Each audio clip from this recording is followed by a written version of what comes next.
தென்காசி மாவட்டத்தில் கலைஞர் கனவு இல்லத்தில் கட்டப்பட்டு வரும் வீட்டை முதலமைச்சர் நேரில் பார்வையிடுகிறார். கூடுதல் விவரங்களோடு இணைகிறார் செய்தியாளர் திரவிய சம்பத்.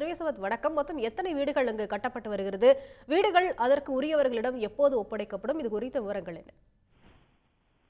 தென்காசி மாவட்டம் ஈவிளக்கு புதூர் பகுதியிலே அரசு நிகழ்ச்சி இங்கு வெகு விமர்சையாக நடைபெற இருக்கிறது. இதில் பங்கேற்பதற்காக தமிழக முதலமைச்சர் திரு ஸ்டாலின் அவர்கள் நேற்று இரவே நெல்லை மாவட்டம் முக்கூடு பகுதியில் உள்ள தனது உறவினர் வீட்டில் தங்கியிருந்தது. இன்று காலையானது 9 மணி அளவில் தனது தங்கியிருந்த வீட்டில் இருந்து தென்காசி மாவட்டம் நிகழ்ச்சி நடக்கும் இடத்திற்காக சாலை மார்க்கமாக புறப்பட்டு வந்து கொண்டிருந்தார். அவருக்கு திமுக தொண்டர்கள் வழிநெடுகிலும் உற்சாக வரவேற்பு கொடுத்து வந்தனர். நிலையில் ஆலங்குளம் பகுதியிலே அவர் வருகை தந்திருந்த பொழுது அங்கிருந்த திமுக தொண்டர்கள் அவர்கள் சாலையிலே நிறுத்தி அவர்கள் பூங்கொத்து கொண்டு சால்வையடித்து மிகப்பெரிய வரவேற்பை ஏற்பாடு செய்திருந்தனர். அதனைத் தொடர்ந்து இந்த நிகழ்ச்சி நடக்கக்கூடிய பகுதியாக இருக்கக்கூடிய இந்த ஈவிளக்கு பகுதியில் அந்த சுரண்டை வழியாக வரக்கூடிய நேரத்தில் சீவநல்லூர் என்று சொல்லக்கூடிய தென்காசி மாவட்டம் சீவநல்லூர் என்று சொல்லக்கூடிய அந்த பகுதியிலிருந்து கலைஞர் கனவு இல்ல திட்டத்தில் வீடுகள் கட்டப்பட்டு வருகிறது. இந்த வீடுகளானது அந்த 1 லட்சம், குறிப்பாக பார்க்க போனால் இந்த 1,01,000 அதாவது 1 லட்சம் பயனாளியான சுருதி என்பவருக்கு அந்த வீட்டை ஒப்படைக்கக்கூடிய நிகழ்ச்சியானது இன்று நடைபெற இருக்கிறது. இதற்காக முதல்வர் இன்று காலை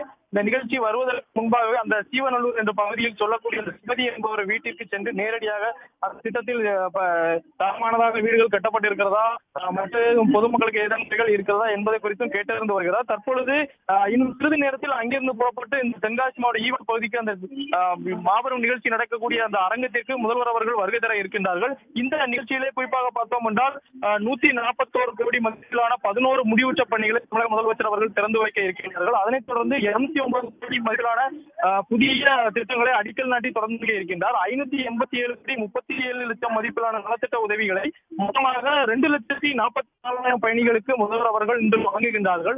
அதனைத் தொடர்ந்து பழங்குடியினர் நலத்துறை, வீட்டு வசதி வாரியம், ஊரக வளத்துறை என 27 துறை சார்ந்த பயனாளிகளுக்கும் முதல்வர் அவர்கள் தங்களது கையாலே அந்த நலத்திட்ட உதவிகளை வழங்குகிறார். தொடர்ந்து இந்த சுமதியின் சீவநல்லூர் பகுதியில் இருக்கக்கூடிய அந்த கலைஞர் வீடை முதல்வர் தற்போது ஆய்வு செய்து இருக்கக்கூடிய நிலையில இருக்கக்கூடிய பொதுமக்கள் அவரிடம் ஆர்வமாக கை குலுக்குவதை பார்க்க முடிகிறது. ஏராளமான இடங்களில் முதல்வர் அவர்களுக்கு வரவேற்கும் விதமாக பல்வேறு ஏற்பாடுகள் செய்யப்பட்டிருக்கிறது. காவல்துறை சார்பில் மாவட்டம் முழுவதுமே 700க்கும் மேற்பட்ட இடங்களிலே பாதுகாப்பு பணியில் ஈடுபட்டு வருகின்றார்கள்.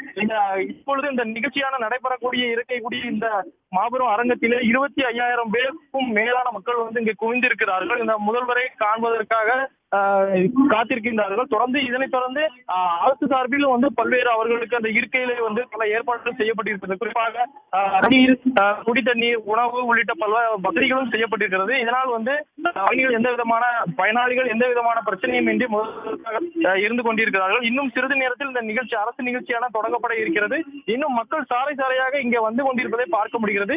தொடர்ந்து 1000 கோடி மதிப்பிலான நலத்திட்ட உதவிகளை இன்று முதல்வர் அவர்கள் தென்காசி மாவட்ட மக்களுக்காக அர்ப்பணிக்கிறார்.